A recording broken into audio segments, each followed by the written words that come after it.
বিজেপির দুটি মেগা বৈঠক সামনের উপনির্বাচনকে কেন্দ্র করে। এটাই তো রাজনীতি হুমায়ুন কবিরের। বিজেপির কাছে একটা চিন্তার ভাঁজ বিজেপির কপালে এই রেজিনগর কেন্দ্র। হুমায়ুন কবিরের সাথে কার্যত সরাসরি এবার সংঘাত। বিধানসভা নির্বাচনের পর এবার উপনির্বাচনের প্রস্তুতি শুরু হয়ে গেছে, আর এই প্রস্তুতি শুরু করে দিল ভারতীয় জনতা পার্টি। নন্দীগ্রাম ও রেজিনগর বিধানসভা কেন্দ্রের উপনির্বাচনকে সামনে রেখে শনিবার প্রস্তুতি বৈঠকে বসছে শ্রমিক শিবির। তার আগেই অবশ্য রাজ্যগতভাবে ভোট পরিচালনার জন্য নন্দীগ্রাম বিধানসভা কেন্দ্রের দায়িত্ব দেওয়া হয়েছে রাজ্য বিজেপির সাধারণ সম্পাদক তথা সাংসদ জ্যোতির্ময় সিং মাহাতোকে। রেজিনগর বিধানসভার দায়িত্ব পেয়েছেন রাজ্যের বিজেপির সহসভাপতি প্রবাল রায়। জ্যোতির্ময় শনিবার নন্দীগ্রামে বৈঠক করবেন, অর্থাৎ আজই সেই বৈঠক বিকেলবেলা। আর রেজিনগরের উপনির্বাচন নিয়ে প্রবাল রাহা বহরমপুরে বৈঠক সারবেন। একই দিনে বিজেপির দুটি মেগা বৈঠক সামনের উপনির্বাচনকে কেন্দ্র করে। সূত্রের খবর, উপনির্বাচন নিয়ে দুটি প্রস্তুতি বৈঠকেই জেলার বিধায়ক মণ্ডল সভাপতিরা উপস্থিত থাকবেন। সাংগঠনিক প্রস্তুতি, জনসংযোগ, প্রচার ও ভোট পরিচালনার কাজ দেখতে দুটি বিধানসভাতেই বিশেষ টিম গঠন করা হয়েছে।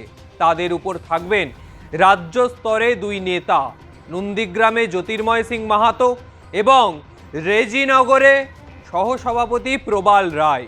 ইতিমধ্যেই নন্দীগ্রামের উপনির্বাচনকে সামনে রেখে সেখানকার 5টি মণ্ডলের দায়িত্বে 5 জন বিধায়ককে দেওয়া হয়েছে। তারা এই 5টা মণ্ডল দেখবেন। কেন্দ্রীয়ভাবে দায়িত্বে রয়েছেন সাংসদ মুখ্যমন্ত্রীর ভাই সৌমেন্দু অধিকারী। শনিবারের বৈঠক তারা ছাড়াও রাজ্যের দায়িত্বপ্রাপ্ত জ্যোতির্ময় ছাড়াও থাকবেন বিভাগের দায়িত্বপ্রাপ্ত নীলাঞ্জন অধিকারী, জেলা ইনচার্জ অনুপম মল্লিক প্রমুখ নেতৃত্বরা, অর্থাৎ মেগা ইভেন্ট বলা যায়।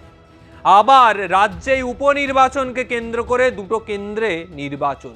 অন্যদিকে রেজিনগর, সেই বিধানসভা কেন্দ্রে বৈঠকে প্রবল রাহা ছাড়াও মুর্শিদাবাদ জেলার সমস্ত বিধায়ক ও জেলা নেতৃত্বরা থাকবেন। পুজোর আগেই নন্দীগ্রাম ও রেজিনগর এই দুই আসনে উপনির্বাচন হতে পারে বলে বিজেপি নেতৃত্ব মনে করছে। কাজেই হাতে মাস দুয়েকের সময়, তাই একটু আগে ভাগেই ভোট প্রস্তুতি নেমে পড়েছে গেরুয়া শিবির।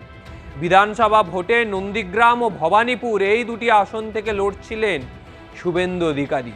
দুই আসনেই জিতেছেন রাজ্যের মুখ্যমন্ত্রী।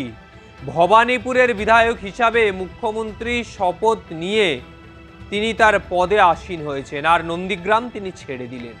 অন্যদিকে রেজিনগর খালি হয় আম জনতা উন্নয়ন পার্টির প্রধান হুমায়ুন কবিরের পদত্যাগের পর। রেজিনগরের সঙ্গে নওদা বিধানসভা কেন্দ্রেও লড়েছিলেন হুমায়ুন। দুটো কেন্দ্রেই তিনি জিতেছিলেন। দুটো কেন্দ্রে জয়ী হওয়ায় নওদা রেখে দিয়ে রেজিনগর ছেড়ে দিলেন নিজের ছেলের জন্য। এটাই তো রাজনীতি হুমায়ুন কবিরের। নন্দীগ্রাম বিধানসভা কেন্দ্রে শুভেন্দু অধিকারী যে খাস তালু, এখানের জয় নিয়ে 200% নিশ্চিত তিনি নিজেই। তবুও এখানে ভোটে জয়ের ব্যবধান আরও বাড়াতে চাইছে পদ্ম শিবির। তাই জ্যোতির্ময়ের মতো শীর্ষ নেতাকে দায়িত্ব দিয়ে শক্তিশালী টিমও ভোট পরিচালনার জন্য সাজিয়ে নিয়েছে বিজেপি। অন্যদিকে রেজিনগরে জিততে বিজেপি সর্বশক্তি প্রয়োগ করতে চায়।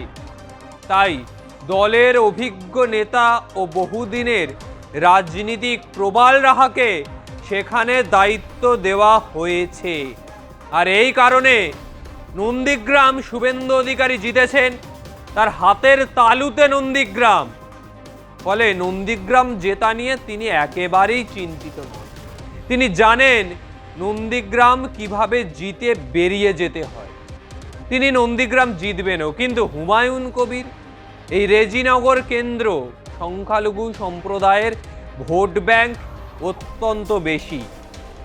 মুখ্যমন্ত্রী শুভেন্দু অধিকারী ভবানীপুরে জেতার পর তিনি বলেছিলেন হিন্দুদের ভোট পেয়ে তিনি জিতেছিলেন, ফলে কোথাও গিয়ে বিজেপির কাছে একটা চিন্তার ভাঁজ বিজেপির কপালে এই রেজিনগর কেন্দ্র। তাই কোনোভাবেই রেজিনগর কেন্দ্র হাতছাড়া করতে চায় না ভারতীয় জনতা পার্টি। রেজিনগর কেন্দ্রকে এবারে পাখির চোখ উপনির্বাচনে শুভেন্দু অধিকারীর। হুমায়ুন কবিরের সাথে কার্যত সরাসরি এবার সংঘাত এই বিধানসভার উপনির্বাচনে। কারণ যতদূর জানতে পারা যাচ্ছে সূত্র মারফত, এবার রেজিনগর কেন্দ্রে প্রার্থী আম জনতা উন্নয়ন পার্টির হুমায়ুন কবিরের ছেলে। নিজের ছেলেকে প্রার্থী করে হুমায়ুন কবির রেজিনগর কেন্দ্র বার করে নিতে চাইছে, যাতে আম জনতা উন্নয়ন পার্টির হাতে দুটো কেন্দ্র থাকে। সংখ্যালঘু ভোট ব্যাংক মূল টার্গেট। সেই ভোট ব্যাংক কতটা কুড়োতে পারবে ভারতীয় জনতা পার্টি, এখন সেটাই দেখার। কারণ এই সংখ্যালঘু ভোট ব্যাংককে কেন্দ্র করে দীর্ঘদিনের রাজনীতি চলছে। এই সংখ্যালঘু ভোট ব্যাংককে কেন্দ্র করে সেই 34 বছরের সিপিএমের আমলের শাসন, তারপর তৃণমূলের শাসন, আর তারপর ভারতীয় জনতা পার্টি, তারাও কি এই সংখ্যালঘু ভোট ব্যাংককে কেন্দ্র করে রাজনীতিতে নামতে চাইছে, এখন সেটাই দেখার। তবে আজকের মতো বিদায় নিচ্ছি। ভিডিওটি ভালো লাগলে অবশ্যই লাইক কমেন্ট করুন, চ্যানেলটি সাবস্ক্রাইব করুন, আপনার মতামত জানান।